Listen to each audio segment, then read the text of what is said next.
The horror genre is a large and spooky church. The genre has come a long way since the early days of silent spooks through several heydays, low times, and renaissances.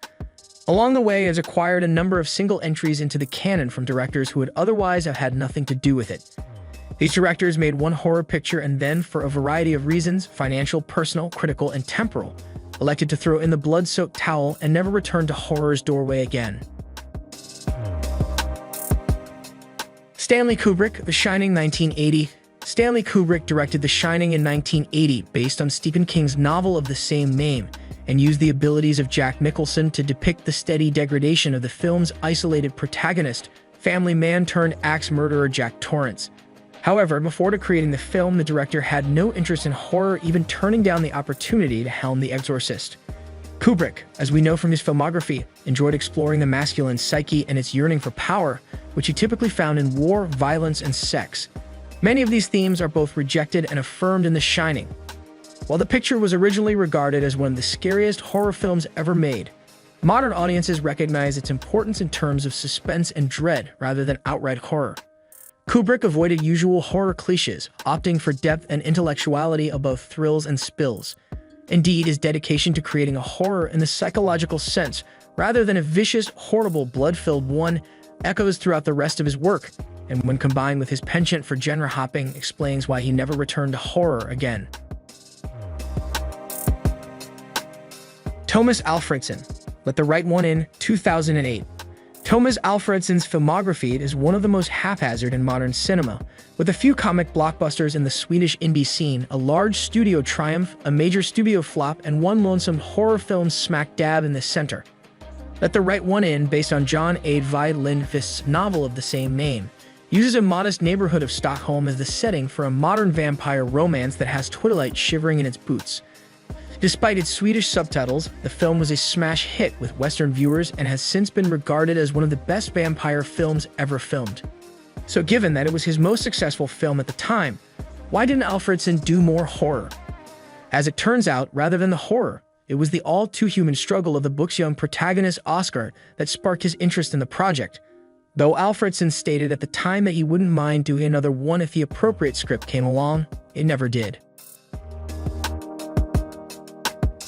James Gunn, Slither, 2006. These days, James Gunn is known for churning out blockbuster superhero smashes like Nobody's Business, making Guardians of the Galaxy an enduring success, revitalizing the Suicide Squad, and lately taking over the entire DCEU. However, many fans have easily forgotten his spotty earlier films, which speak of a director eager to do anything, rather than one with any type of vision. After writing both live-action Scooby-Doo films, Gunn made his directing debut with Slither. This B-movie imitation failed to recoup its modest box office expenditure. Gunn has since written a few more horror films but hasn't directed a single one. And this is why. While Slither has been praised by fans and critics in the same way that Death Proof and Mashit have, the film's box office failure was exacerbated by prominent critics dragging it through the muck. The film received unfavorable reviews from well-known reviewers such as Roger Ebert. According to Boris Kidd of The Hollywood Reporter, Slither killed off the horror comedy genre for the near future. Jonathan Demme's Silence of the Lambs, 1991. Although Jonathan Demme is recognized for heavyweight films like Philadelphia and Rachel Getting Married, he has managed to dodge auteur reputation throughout his career, apparently on purpose. Alternatively, options. Silence of the Lambs, a psychological horror classic, is one of those options. Demme took over as director after initial director Gene Hackman ran out of time during pre-production and bailed. The studio needed to locate a replacement quickly. Departing from a succession of action comedies and concert films, Demme immersed himself into the project, bringing Hannibal Lecter to the screen for the second time, starring Jodie Foster and Anthony Hopkins, earning 5 Academy Awards and setting a new benchmark for prestige horror in Hollywood. While this level of success may have persuaded Demme to return to the horror genre, it was the sequel that turned him off the series and genre for good. Following the publication of Thomas Harris's sequel to The Silence of the Lambs, Hannibal, Foster, Demme, and screenwriter Ted Talley all abandoned this series, finding the book's extreme and frightening content too much to bear.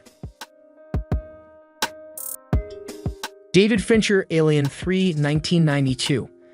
While these films frequently explore the disturbing and spooky in contemporary life, David Fincher's career has been dominated by high-tension thrillers such as The Game and Gone Girl, as well as capital A American dramas such as The Social Network and Benjamin Button.